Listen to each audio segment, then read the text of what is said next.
warm welcome to Director Inge Bernaerts. I landed this morning and I thought there was no better way to fight fatigue and jet lag than to engage with you as students and to be back in law school, actually, for a couple of hours.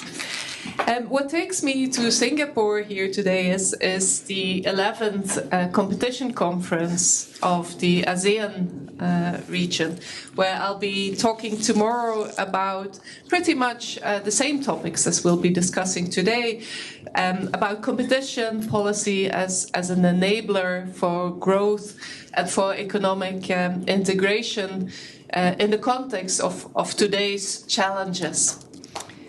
And I will very much there and here bring a European dimension to this question. But I will also later this week take part in the 20th anniversary celebrations of the Competition and Consumer Council of Singapore. And I can say that that's a very well-respected and well-regarded competition agency amongst our large community of national competition agencies from all over the world in the international competition network. So what I would like to start with is a little bit of history. Don't worry, not too much history. But just a couple of points, because I think they're still very relevant to understand also what drives our competition policy today, and perhaps what can be relevant about the EU's experience for other regions across the world. Competition provisions are really a central piece in the social market economy that is enshrined in the founding treaties of the European Union. And when our founding fathers in the end of the 50s of the last century wrote down the treaty provisions, it's really amazing on how they wrote only a handful of basic articles in those treaties that still serve us so well today, and serve us not only well in the European Union, but have served also as a source of inspiration for other competition regimes all across the world, including here in Asia. It is important that these provisions are provided for in the founding treaties, because for lawyers that you are in the room, this means that it are provisions of primary law nature that have very special meaning in our legal order. What is important as well is that the role of enforcing the competition rules was entrusted straight in the founding treaties to the European Commission. And this is important to understand because it was as if member states, remember, who were just coming out of 50 years with two very serious wars on the continent of Europe. It is important because member states, in a way almost to control their own demons, knew that they had to create a supranational order and a supranational body that somehow could control their basic instincts when they would turn negative again. And that's clear, for example, in our state aid provisions, where the European treaties provide that member states shall not subsidize in a selective way their own industry in a way that distorts the internal market. But it is important also in the way the Commission has the powers to challenge national monopoly rights that member states create for their own companies, because they too hinder the internal market. The internal market has really been a key engine of growth in the European Union. It started, of course, with the European Union of 6 member states that grew to 12, 15, and 28. At some point now 27 member states after the UK left the European Union. And that internal market has brought a lot of economic growth by removing barriers to cross-border trade. The internal market has delivered economic growth and welfare to EU citizens. When 20 years ago the EU enlarged from 12, 15 member states to then 28, we realized that for the Commission to be the only enforcer of competition rules in the EU would not be effective, because we saw that, of course, certain markets are global, certain mergers that we analyze are global mergers, but a lot is also still happening in national markets. Some markets think about basic groceries, but think also about telecommunication services. Energy markets remain very much national in scope. And competition in those national markets within our member states, a level playing field as we call it in those member states, has a relevance for the entire European economy and for chances of businesses in other member states to spread their activities across borders. And that's why in 2004, actually, we adopted a new regulation whereby the Commission shares its enforcement powers of the EU competition rules with national authorities in the member states. And we created a closely knit network of European competition agencies. It is, of course, specific to the European Union that is, if you like, a federal system whereby the European Commission always has the power to take over cases from national competition authorities, and where we also look at the draft decisions that the national authorities want to adopt to make sure that we have a consistent interpretation and application of the competition rules across the entire European Union. What I would like to briefly touch on today is the importance of competition as an enabler for economic growth. Innovation and growth are on everybody's mind nowadays, and not least also in the European Union. We had last year 2 important reports that were issued, one by Enrico Letta, former Prime Minister of Italy, and one by Mr. Draghi, the former president of the European Central Bank. And Mr. Draghi in particular made a quite harsh analysis of problems in the European Union, because he said that we are not yet fully tapping into all the potential of the internal market, because there remain too many barriers also within Europe in that internal market, and that was hampering growth and implied that there was not always enough productivity growth and innovation happening in EU industries if you compare it with other parts of the world, the US, but also certain parts of Asia. And that put a new focus on competition policy. On the one hand, as an enabler to remove some of, or as an instrument, as a sword, if you like, to remove some of these remaining obstacles to cross-border consolidation of businesses and spreading of their activities, but also as an enabler of efficiency in our economies. Now, this is a little bit of economic jargon on the slide, but if you ask economists about the benefits of competition policy, they very much highlight how competitive markets really spur businesses to keep on innovating in order to gain market shares.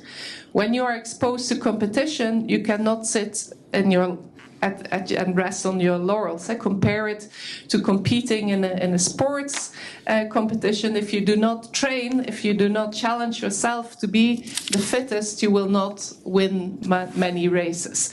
So competition in sports and in the economy ensures that businesses continue to have the pressure to be efficient, to be innovative, to invest in better products and better services for their customers.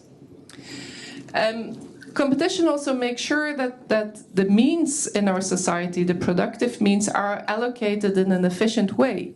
If there are inefficient firms, they are pushed out of the market by more successful firms, and that creates space for newcomers into the market with new ideas, with better ideas, and ensures that the productive means are allocated in an efficient manner between firms.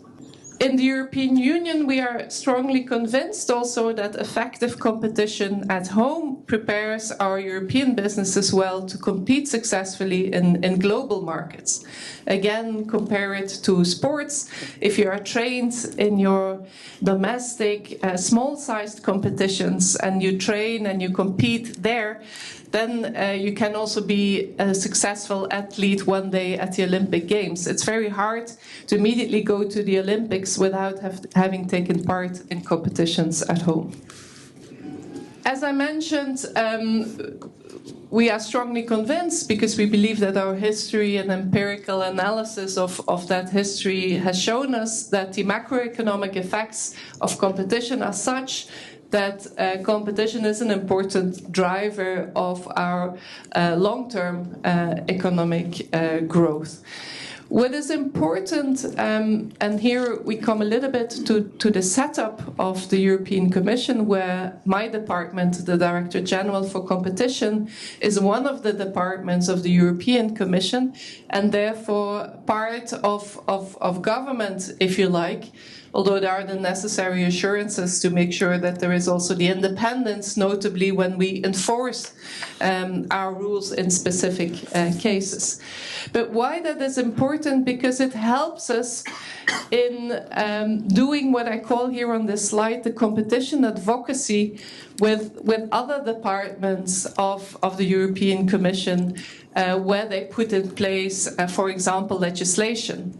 And the internal market in the European Union is driven also by ensuring that certain rules are set at the European level. And we were just talking about the Digital Markets Act, for example, our legislation that regulates the biggest platforms in the European economy. And that is internal market legislation. It is regulation which is set immediately at the European level instead of having regulations at 27 individual member states levels.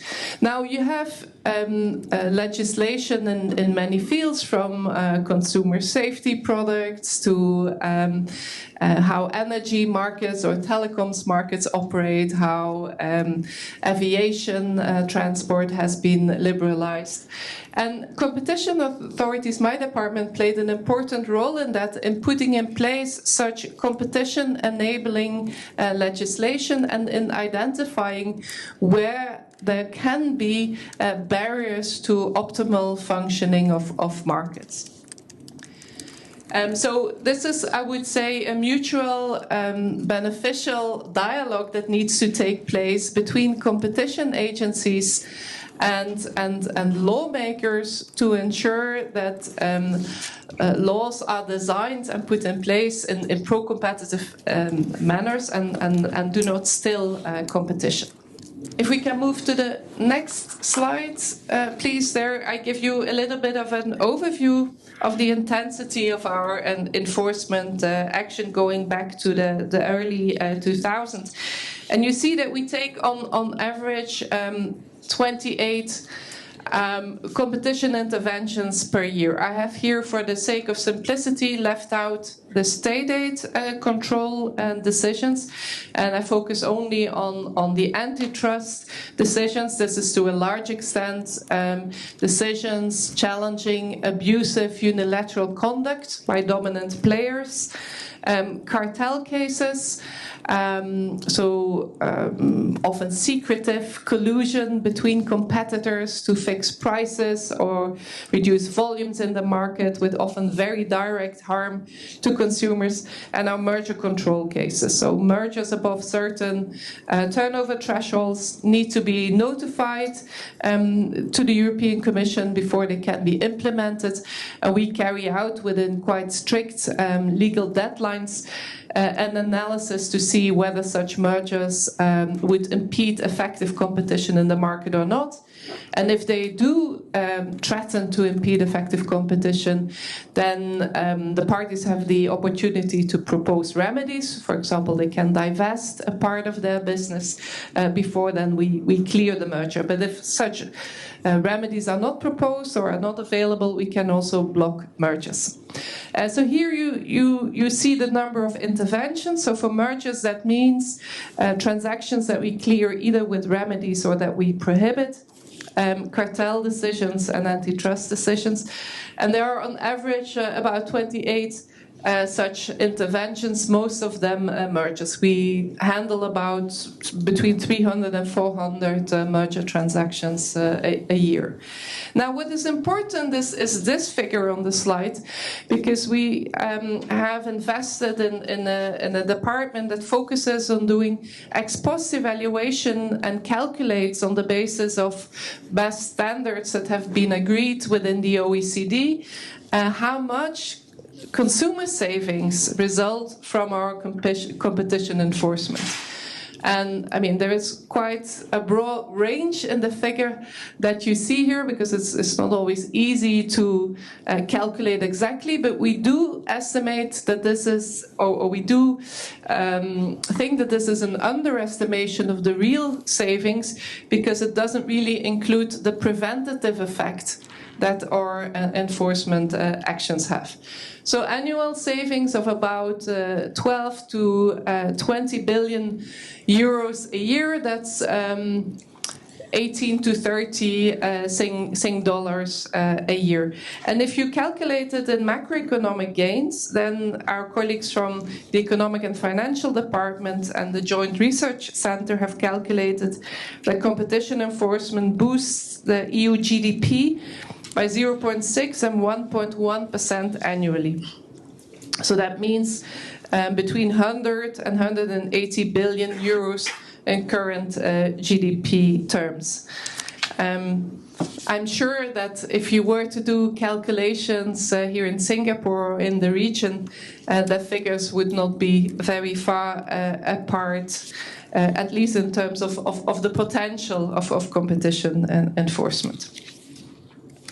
Now, in the next slide, I would like to come back to this point about competition policy as a driver of economic integration between different countries with different economies. And remember, again, the European Union started as a union of 6 member states, has 27 member states.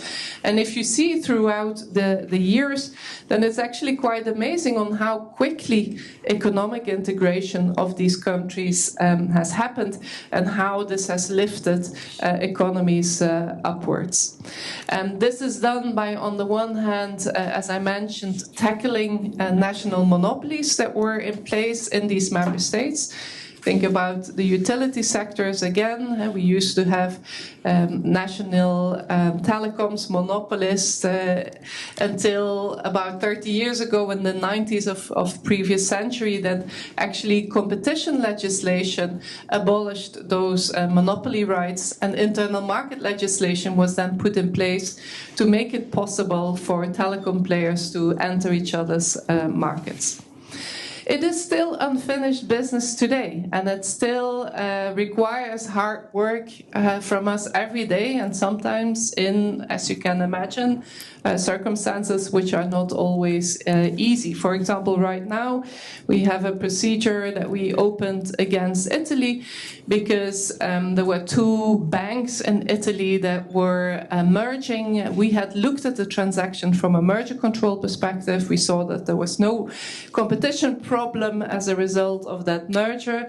The ECB, the European Central Bank, had looked at it, saw there were no problems from a prudential perspective, and still the Italian government imposed conditions on the merger that were such that the parties abandoned the merger. And we have now opened proceedings arguing that in doing so, the Italian government has violated all merger regulation. Just to show that also still in the European Union, more than 60 years after the treaties were put in place, sometimes there are tendencies to erase barriers to cross-border transactions, and sometimes even within border transactions that need to be actively challenged. What I put here on the slide as well, that competition policy is, however, not a panacea. Sometimes, especially against larger challenges in today's times, be that the fight against climate change and for a sustainable economic growth, be that to preserve social fairness in markets, or to ensure industrial policy objectives, which are high on people's minds nowadays. Sometimes there is a tendency, because competition policy is such an enabler, to then think that competition policy should solve it all. That is, of course, not the case and cannot be the case. There continues to be a need for other instruments to accompany or to be put in place as well. And competition law is sometimes a player only in the margin. Take the fight against climate change. The European Union has a strong vision that it deploys for a clean industrial deal to decarbonize also not only energy systems but also industrial processes. While competition policy can play its role by, for example, making sure that when we look at markets, at mergers that involve key technologies, that markets remain open and contestable there, or we can sanction cartels, like we imposed heavy penalties on car manufacturers a couple of years ago because they agreed to postpone the introduction of clean technologies in the market. But we can, of course, not with competition policy make the entire transition happen. That requires other measures, including climate and environmental targets, including, again, legislation. Think about energy performances of buildings. It requires also sometimes subsidies in order to address market failures and to make sure that investments can take place in a combination with public and private resources. I come to the end because I think I'm running over the time that was allotted to me, and I definitely also want to keep time to answer questions. But I want to say a couple more words about the European Competition Network, because I think it is so exceptional in its nature across the world, and it can, I think, in other parts of the world, including in Asia, perhaps serve in certain aspects as an example. Our European Competition Network, and I have in my department a special unit that basically caters and animates this network from the perspective of the European Commission. The network puts together the 27 national competition authorities of the member state. And there is a strong legal framework for the cooperation between these national authorities. And I cannot underline this enough. Again, this is law school. But legal frameworks are important. They do matter. For example, we wanted to make sure that there is a strong legal basis for authorities to exchange confidential information without the need for the undertakings that we are investigating to agree with it. So when we cooperate with third country jurisdictions, with the Singapore Authority, for example, we cannot share confidential information without a waiver from the parties. Within the European Union, we can. We can share full information from our confidential files with each other, and we don't need the undertaking's permission to do so. On the other hand, there are, of course, also strong guarantees that within the network that information is kept strictly confidential, so that it cannot be shared outside of the network, and that businesses are, of course, also sure that the confidentiality of that data is being protected. We consult with each other early on cases to see which is the authority that is best placed, and to make sure that we do not take steps which are negative for each other's enforcement actions. Let's say that we have information that suggests that there may be a secret cartel, and we want to carry out dawn raids, so investigations, unannounced inspections of the premises of those companies. If we do not coordinate it, then you can very well ruin the chances of another authority that may be looking into the same conduct. So we inform each other of that, and where we see that different authorities are looking into the same conduct, we coordinate the timing of the investigation so that we go in all at the same time. That's something that we also do internationally, by the way, sometimes. And then we coordinate on the interpretation that is given to European competition law provisions. So there it's the Commission really that has the final say, in the sense that national authorities need to inform us of their draft decisions, and we do a check to see whether they interpret the treaty provisions in a way that is consistent with our own thinking. Ultimately, of course, is the Court of Justice that is the arbiter and the ultimate interpreter of the European law provisions.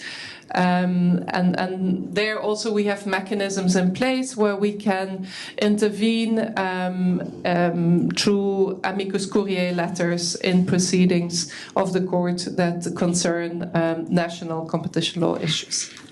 We have very regular contacts, and again, that goes in the first place from contacts on concrete cases to also exchanging sectoral expertise. We are organized in DG Competition by sectors of the economy. We have a department for transport, a department for telecoms and tech, a department for heavy industry, for example. And all of these departments also have regular meetings with the experts of national competition authorities to discuss, for example, trends in the market and novel conducts that we will be looking at. A very final word, that cooperation is not limited to the European Union. From our perspective, we're also very engaged in the international competition network, a network that was set up more than 20 years ago as a voluntary network. It doesn't have a permanent secretariat. It's really an informal network of the competition agencies, but it has a steering committee that steers the activities, has an annual conference, which is really always a highlight of the year, next year, that will take place in Manila in the Philippines. There is the Organization also for Economic Cooperation and Development, which has a very active and lively antitrust committee that we also invest in. That committee publishes very useful guidelines and international standards in how to conduct competition investigations. And then there are the regional networks, so the ECN in Europe that we discussed, the ASEAN here in Asia, again, the reason of my trip to Singapore this week. There is also in Africa a large region that goes from the north all the way to the south, in the east of Africa, which is called COMESA. And as European Union, we very much like to keep close ties with those regional initiatives in other parts of the world, because we believe that for smaller countries and smaller competition agencies to work together, that strengthens them often in their own countries and strengthens their impact in the world. And last but not least, it is very important that we work closely together with our colleagues in DG Trade in this regard to have strong competition chapters in the free trade agreements that we negotiate, because level playing fields based on strong substantive competition provisions, strong process guarantees, and guarantees around the independence of the competition enforcers are, in our view, a good basis for fair trade relationships between economies. So that's why these competition chapters in free trade agreements, and the EU-Singapore agreement is no exception in that regard, are really important to us.